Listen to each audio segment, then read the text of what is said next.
nagkaroon ng mga another follow-up operation. Opo, yung sinasabi ko na po ito po ng mga residente dun sa area kung saan po tumambay itong mga suspect. Matagal-tagal po bang tumigil yung mga suspect? Ito, kasi kung ating pag-aaralan ng CCTV, galing po sila ng San Jose.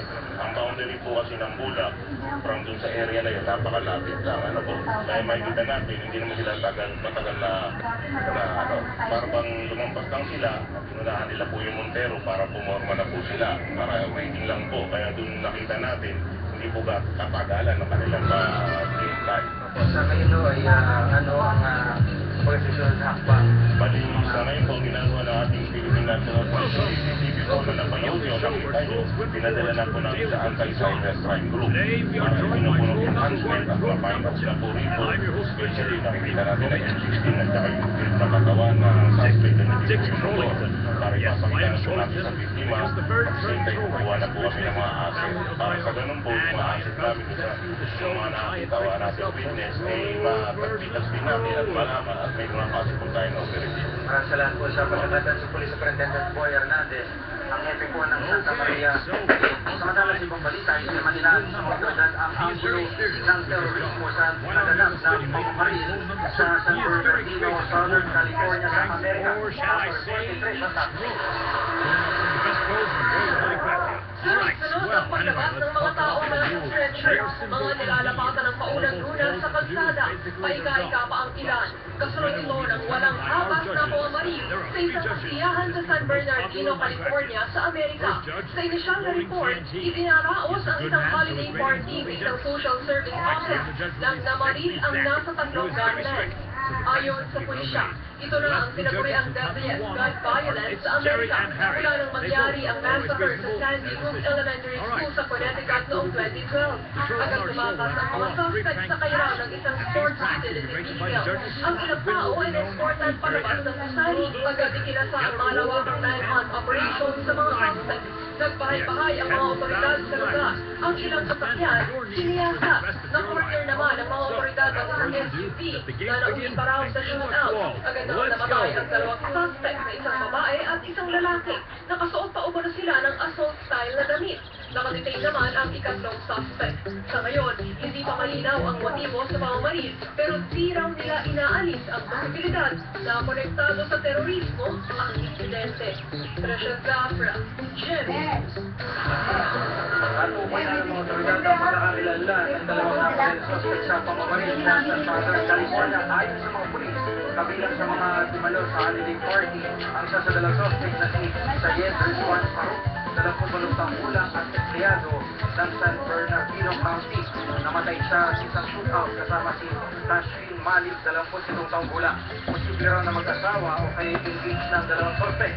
Isang news conference ng Muslim Advocacy Group ng American Islamic Religion sa Los Angeles. Nagpayag ng pagkatulat ang bayaw ni Farouk na si Farhan Khan. Imposible raw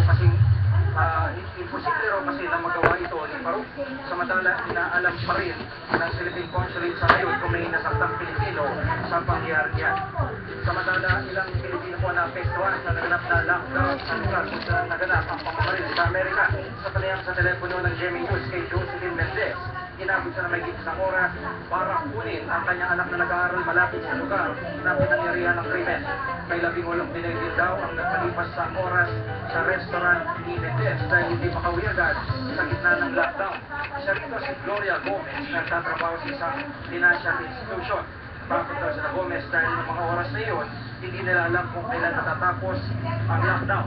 Nasa highway naman ang Pinoy na si Clemente Bacani ng maganap ang pamamaril. Maganyang tinawagan ng mga kakilalang Pinoy para tiyaking ligtas sila. Hindi rin daw siya makapaniwalang may nangyaring pamamaril dahil papayapa naman daw ang kanilang lugar. Ibang balita, sunod-sunod na kinalugan ng mga tauhan ng Southern Police District ang mga pinagpupunta ng mga kriminal sa kanilang lugar na nagtatakupan. Nila report si Oscar Oya. Oscar. Yes, Gigi, abot na sa 144 na katao ang naresto sa sinagawang tinatawag na one-time victim operation ng Southern Police District. Sunod na sinuyos ng mga police station na sasagutan ng SPD ang kabilang mga lugar para na hantingin yung mga tinatawag na masamang loob o yung mga kriminal o yung mga It's wanted. Jerry ano. and Harry. Ang resulta Not sige, bad. narestado Okay, ang ating so sa now, 49 na drug German patrol number personalities. 2. Kabilang Patrol number dyan 2 sa pull up an mga old nila sa classic, captain the Cobweb ng Hole. drug personality sa kanilang lugar. 10. Apat na pag-isa naman ang 9. arestong wanted sa And bisa ng 9. Great. warrant of arrest. At Let's see the next one. apat naman na yung mga kapot sa iba't ibang krimen tulad ng mga nakot ng motorsiklo ang naaresto. 57 motorsiklo rin siya na pinyo ang nakaw ang na-recover. Ilan man sa na-recover ang mga drug paraphernalia, mga sachet ng shabu at marijuana. No? Nakabawi din ng 7 assorted firearms, ilang veiled weapons at 2 granada. Ayon sa SPDJE, ay tuloy-tuloy na nilang isasagawa ang operasyon ito lalo pag kapaskuhan na at inaasahang marami ng dadagsa sa mga mall at sa mga matataong lugar at karaniwan. Ito ang sinasamantala pagkakataon ng mga masamang loob para makapambiktima.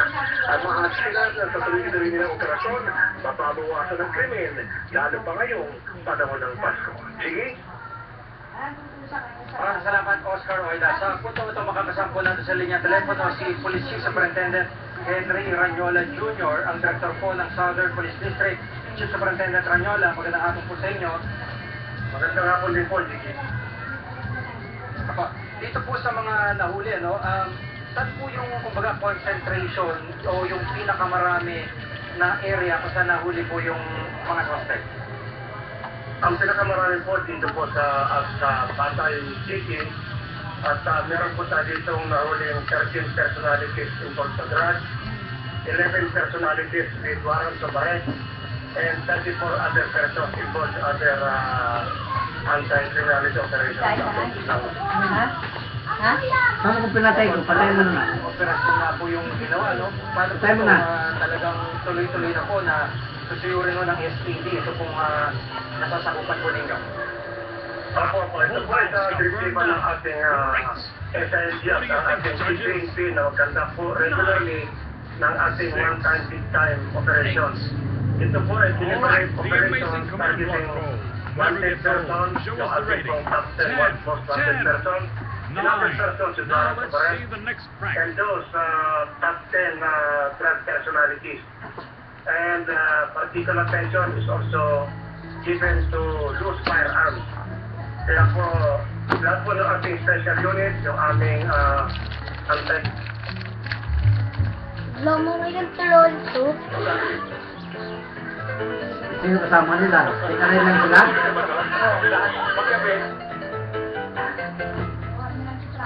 Number 2 pin showing everything. Veranda open. You can make that.